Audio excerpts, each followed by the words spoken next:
Hello, and welcome to Symbols and Cynicism, a podcast where we talk about all of the things I love, some of the things I hate, and this wacky adventure that we call life.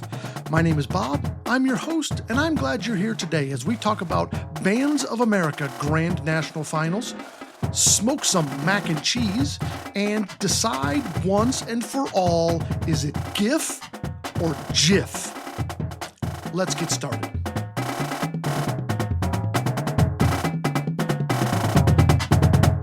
Welcome back. Glad you're here. It is a windy, grossish, rainy day. The leaves are falling. That always reminds me of that Warren Benson song, The Leaves Are Falling. We played that in college. Probably a great piece. I don't remember much about it. I don't remember particularly enjoying it.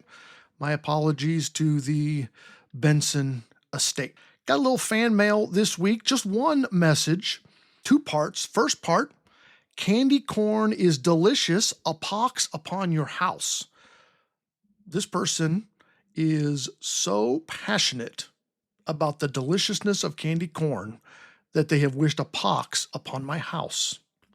They continue, uninvited is the greatest spooky pageantry ever. Nice.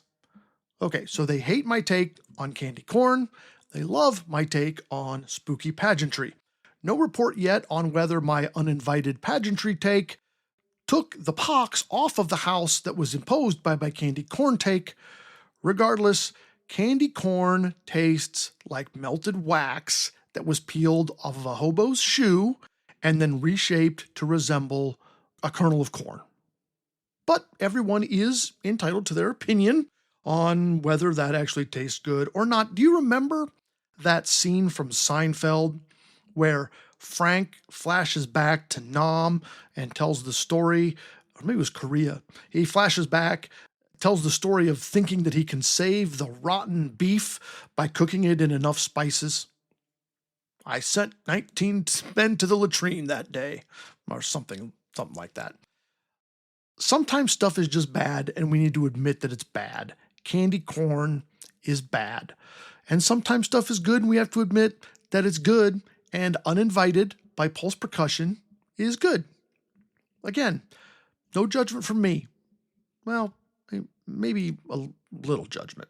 On today's show, we have a BOA Grand National Finals preview discussion. We have smoked mac and cheese, and we are going to decide, I've already decided, whether it's GIF or JIF. That's a lot to do, so let's get going.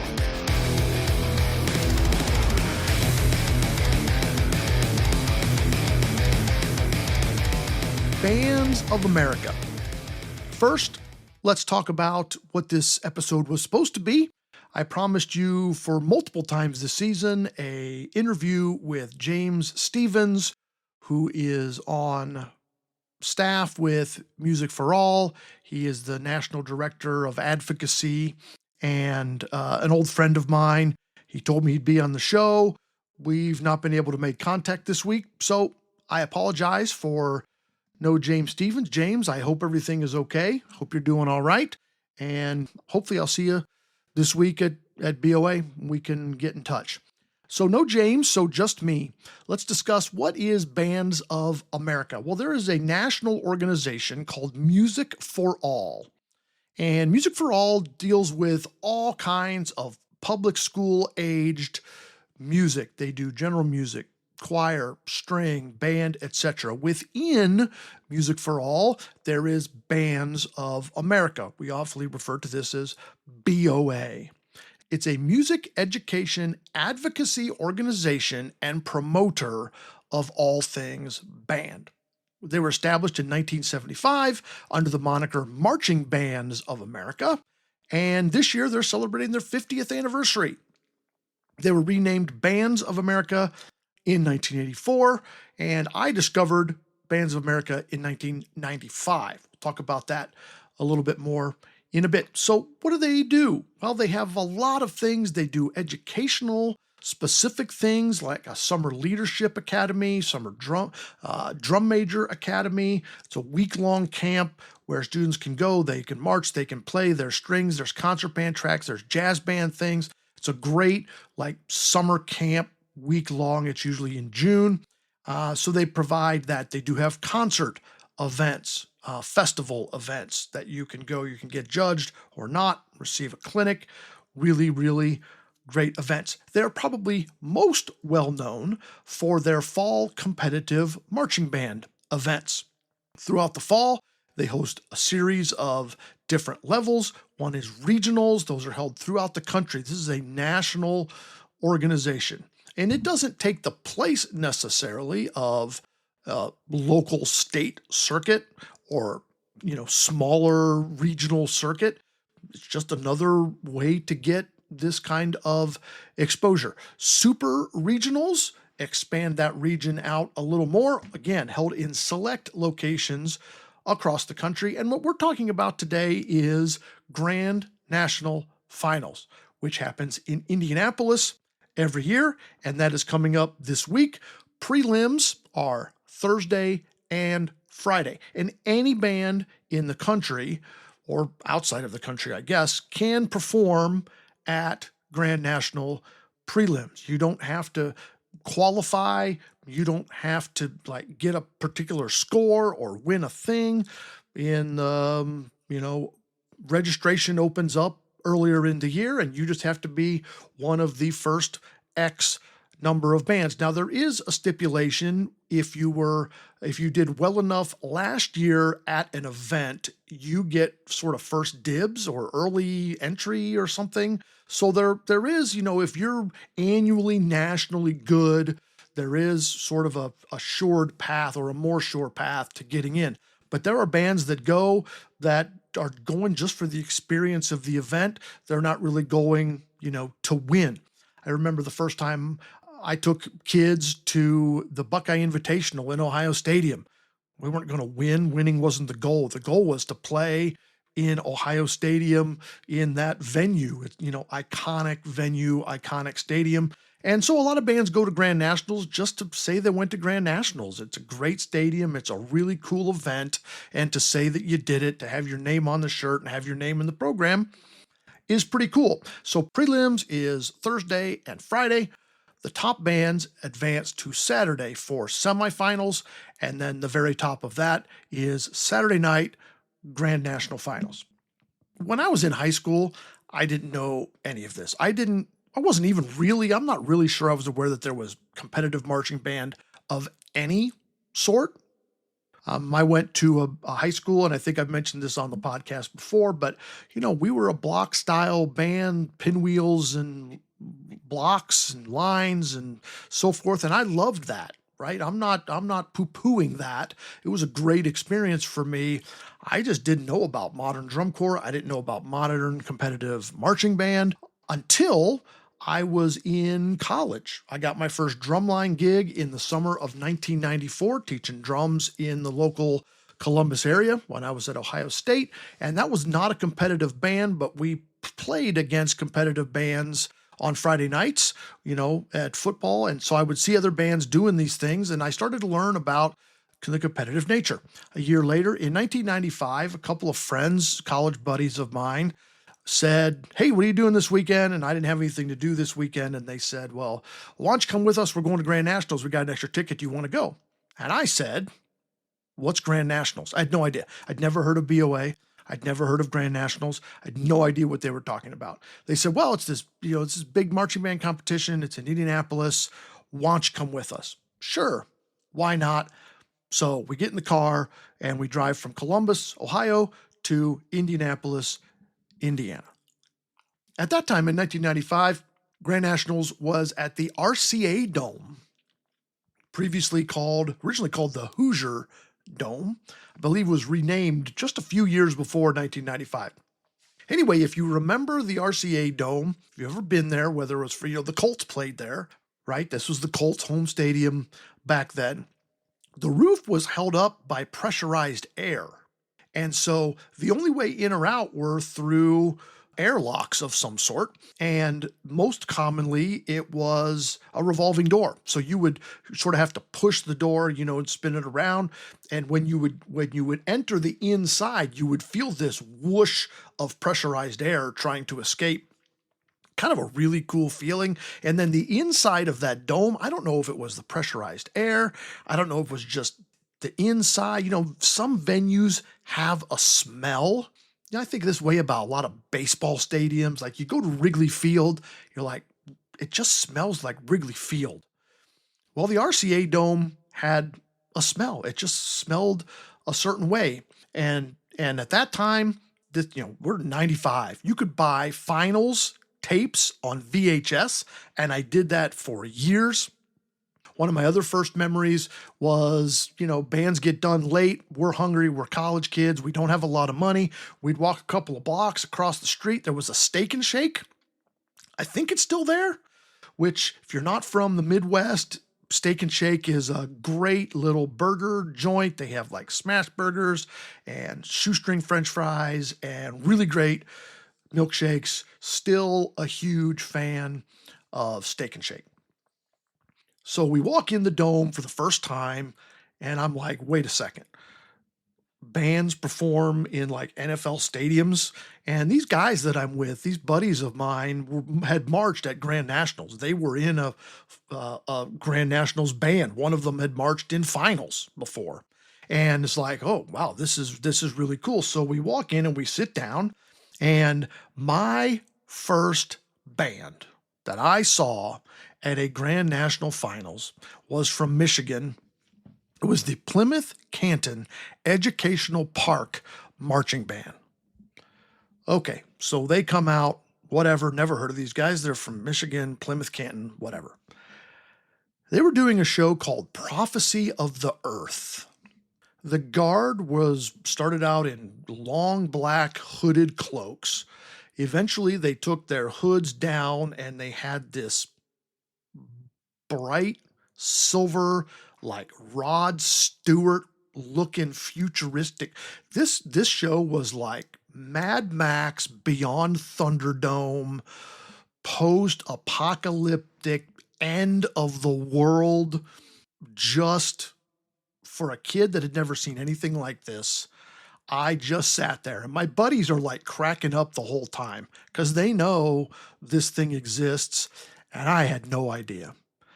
And they looked at me at the end of it and they said, what do you think? And my jaw was on the ground. I was like, what, are you kidding me? This is marching band? Like, I had no idea that marching band could be like that.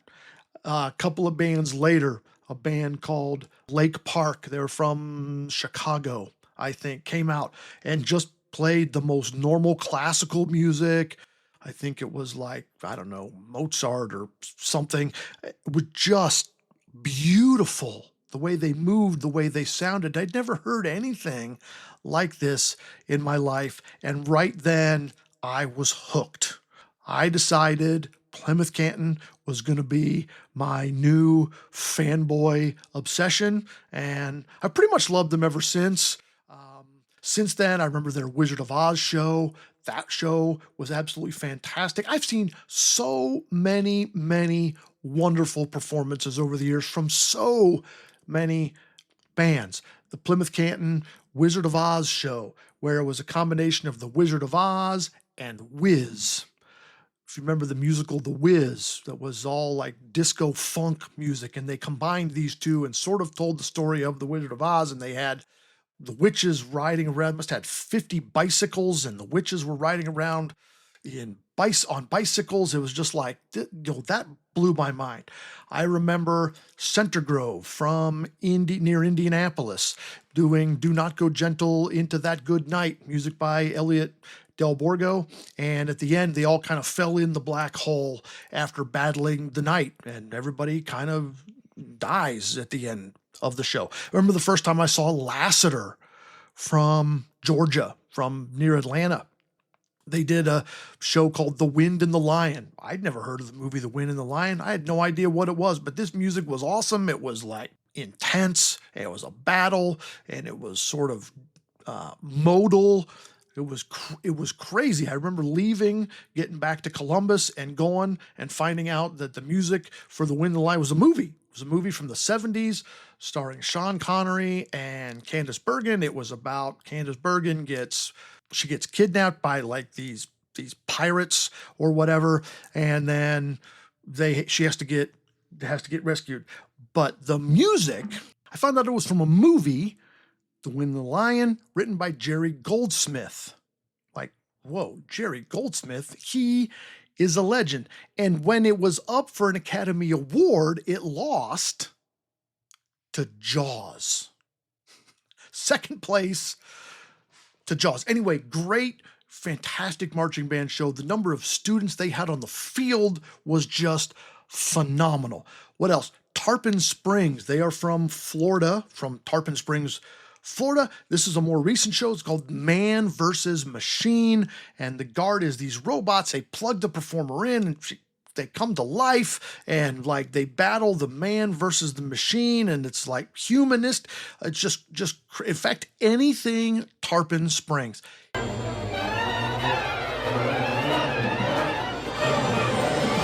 Activating extreme auditory spectrum.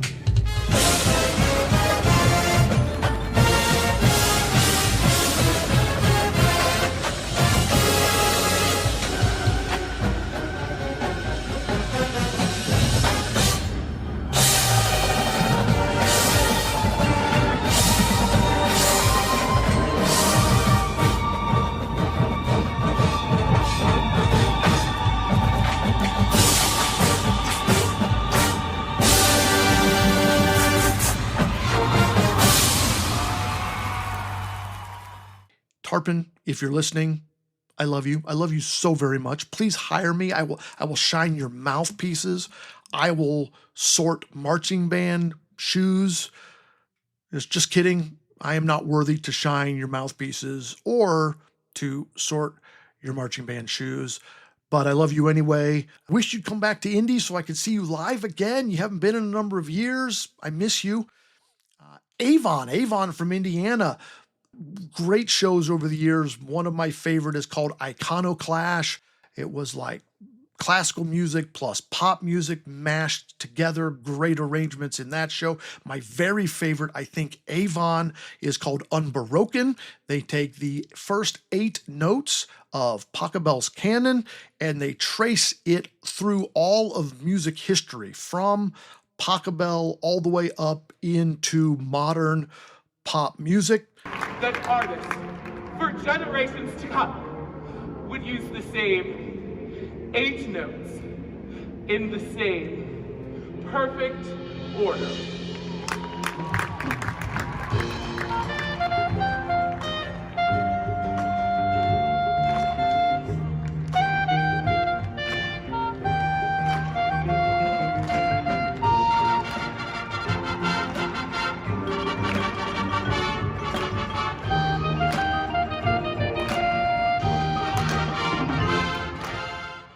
Just awesome idea.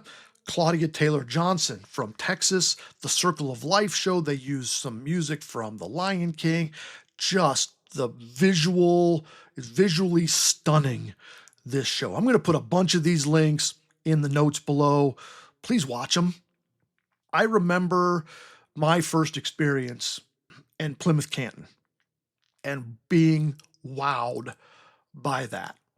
A couple of years ago, 2023, we took my son and one of his friends to Grand Nationals, and this was his first time. And this is a child that has been to drum corps. He has seen drum corps semifinals. He is not new to the game.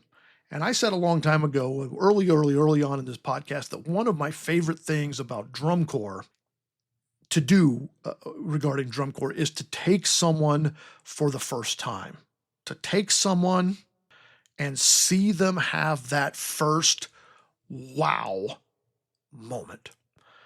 And I remember in 2023, we took my son and his friend, we went down to Grand Nationals, and the whole way down, I'm thinking, what's going to be their Plymouth-Canton? What's going to be their moment where they sit and go, holy smokes? Because you got to remember, these are high school kids. Drum corps is drawn from all over the country, and they can be in their early 20s. These are high school kids. They all go to the same school, right? On Friday nights, they're at their football games, marching in pre-games and playing bleacher tunes. And they're doing this the whole way down. What's it going to be? What's it going to be? I had previewed a couple of shows, and I was hoping it would be Hebron from Texas.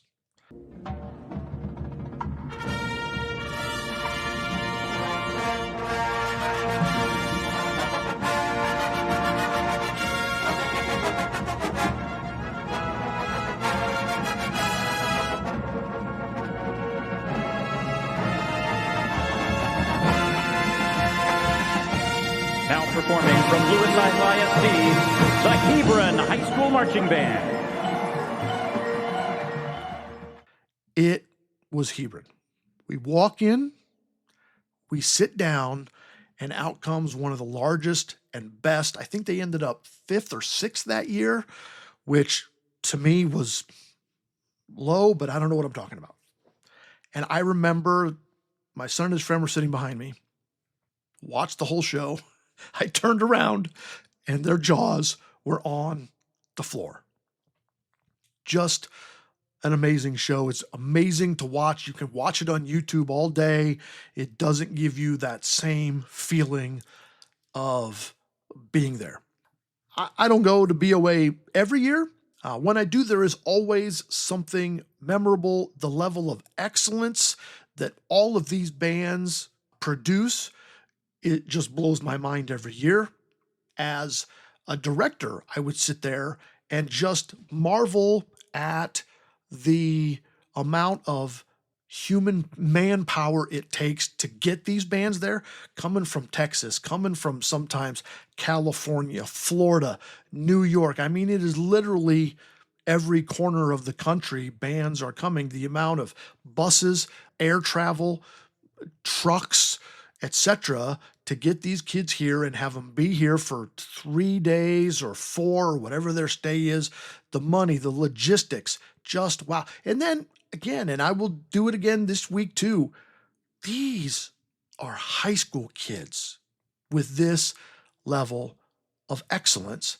It's just astounding. This year for me is special for a new reason, for a different reason. I remember being at BOA way back in the day, and by the way, now it's at Lucas Oil. It's not at the RCA Dome anymore. The RCA Dome is gone. Of course, they tore that down and built Lucas Oil. So now it's at Lucas Oil. It's no longer a dome. It is covered, which is nice because it's always going to be 72 degrees inside, and sometimes the weather in Indy in early November is awful. This week's looking pretty good, a little on the chilly side, but it doesn't look like it's going to be rainy. I would walk through the booth areas. They have like companies set up that are selling things and offering things, where I would go to my state music convention or national music convention, and I'd walk through the music hall. I thought, man, it'd be kind of cool to have a business and have a booth and, just meet people and talk to people and greet people and, maybe sell some things and earn a little money along the side. It is a business. That's why those companies are there. So this year, in an effort to expand my personal music business and this podcast, we have a booth at the Bands of America Expo. We'll be there. We'll be selling music by RHS Music. We got some concert band stuff there. We have some of our chamber music there.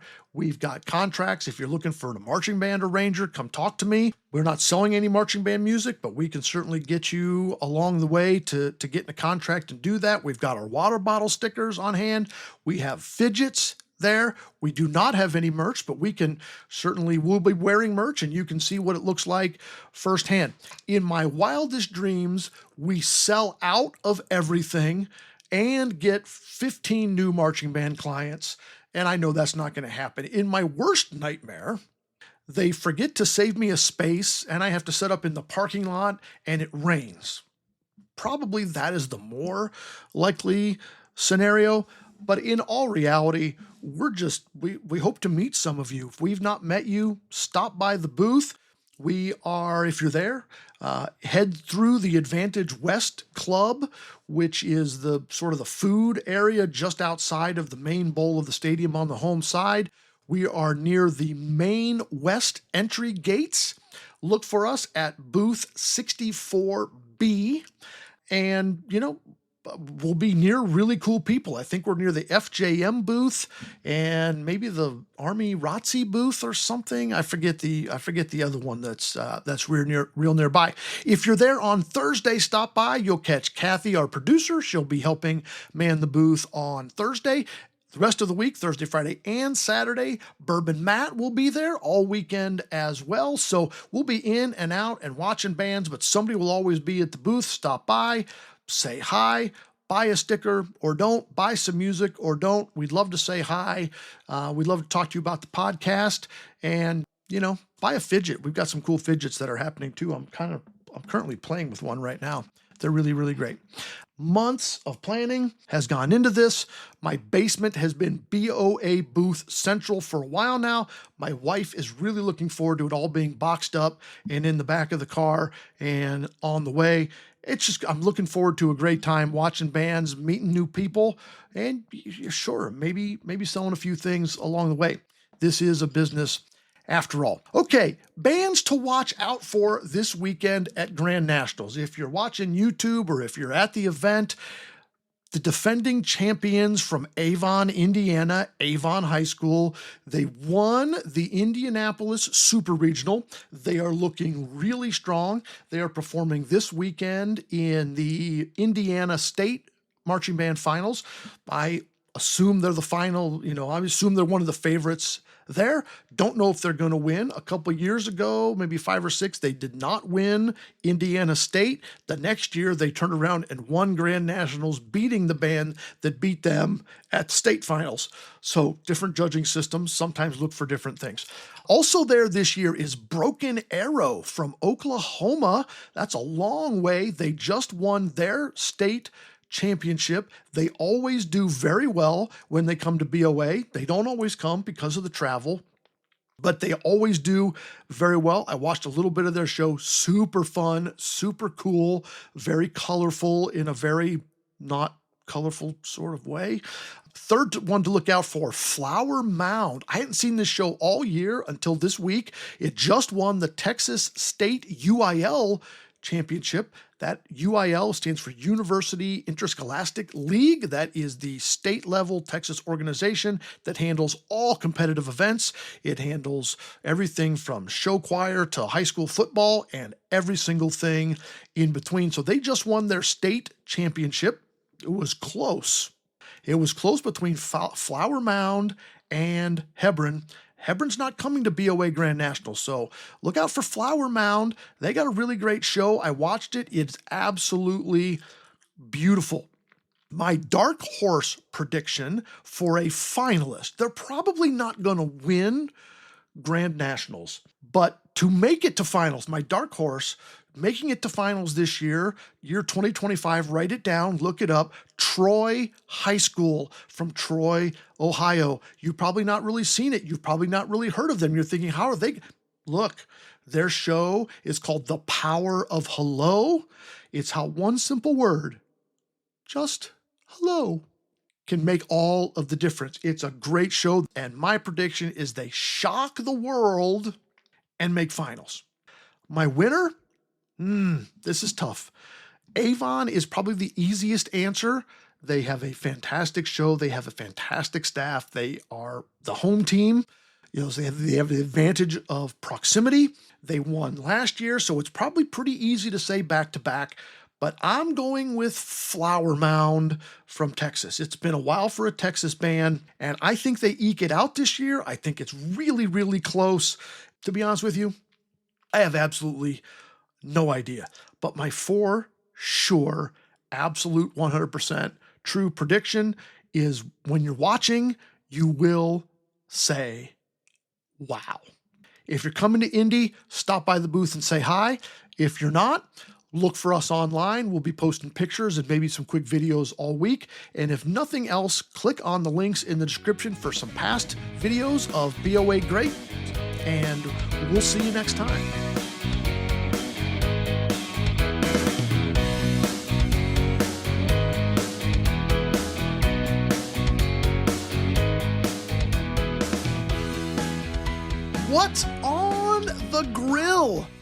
what is on the grill? This is one of my favorite side dishes on a smoker. It is super duper easy. It is smoked mac and cheese. Step one, regular grill, not your smoker.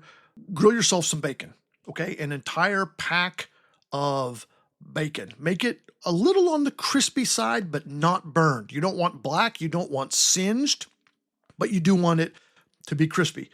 Bring that inside, crumble it up or chunk it up into pieces. I like my pieces to be kind of biggish. I don't want them to be, dust.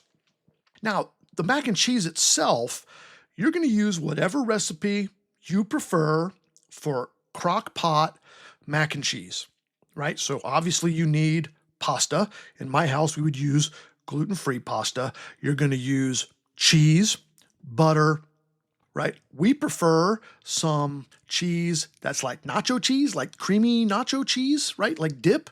And then also, plenty of shredded cheddar. If you want a little bit of kick, you could put some Colby Jack in there as well, right? Your choice. Doesn't matter. Whatever mac and cheese recipe you want, but please don't use like Velveeta boxed mac and cheese. Like, let's do this like real adults, okay? If you're going to use Velveeta, like mac and cheese in a box, you might as well just do ramen. Smoked ramen? We're going to try that, maybe. That sounds interesting. Anyway, back to the mac and cheese. I put this again in my Dutch oven. We talked about the Dutch oven with the queso a couple of weeks ago. Dutch oven is not required. If you want to put it in just like a throwaway tinfoil kind of pan, great. Uncovered though, right? Something without a lid on it. Put it on the smoker, 45 minutes to an hour. Stir it every 10 to 15 minutes, depending on the heat. I usually go about 250, 275 on this, right? I don't want to get it too fat, but everything's cooked, right? You've boiled the noodles already. You're just kind of getting everything creamy, and don't forget to put the bacon in there. Okay, you get it all mixed up and bacony and get some of the smoke on the cheese. The bacon is going to help out with that. Pull it off. Boom. Good to go. That's it. Smoked mac and cheese. If you haven't tried it, go try it. It's delicious. That's it. No. Breathe on your happy plate.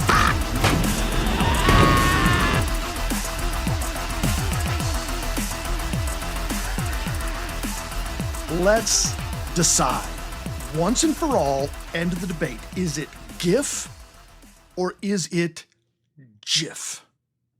And yes, one is right and one is wrong. It's not a, but I think I feel like, no, one is right and one is wrong. GIF or JIF, it stands for something, right? A lot of these extensions to files mean things. Like when you see your word doc, like .doc, doc stands for document. It's telling your computer, hey, this is a file recognizable by documents, Word document, or XLS for Excel. Kind of looks like Excel spreadsheet, XLS spreadsheet, right? Finale files used to be MUS. Sometimes they are like truncated, and sometimes they stand for things. And GIF stands for something. It stands for Graphics Interchange Format. GIF. And there's your answer. It's just that simple. Graphics. G. It's GIF. Period. Because you say graphics, not giraffics. Because if you start the word graphics with a giraffics, people are going to think they're at the zoo looking at a long-necked, horsey-looking thing. You say graphics. Now, I know, because I've raised a son, that English is stupid. It is. It's a really dumb language because it's the melting pot of all the things, and we took all the rules of all the other languages that we combined together, and we made it our own, and it makes for a lot of really dumb things. So let's end some of the stupidity right here. Graphics Interchange Format. It's GIF. Period. End of story. I'm not even sure what the other side of the argument is, but whatever it is, it's wrong. It's not GIF because it's not graphics interchange format. It's graphics interchange format GIF. Graphics GIF.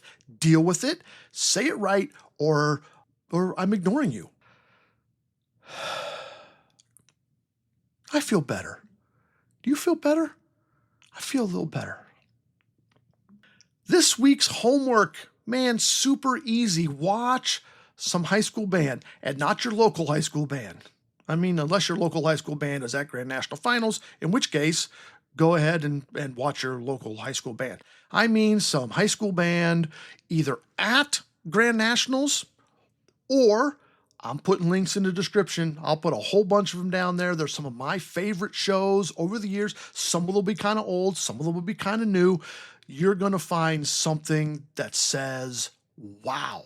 So watch some bands, text me using the show link, and tell me which one was your favorite. What'd you love? Which ones were absolutely like wow moments for you? Okay. That's the show. Make sure you leave a rating, drop a comment, or send a message on the app of your choice. You can text the show with the link at the bottom of the description. Check out the merch store at themarchingarts.com/RHS. Or check us out at the booth this week.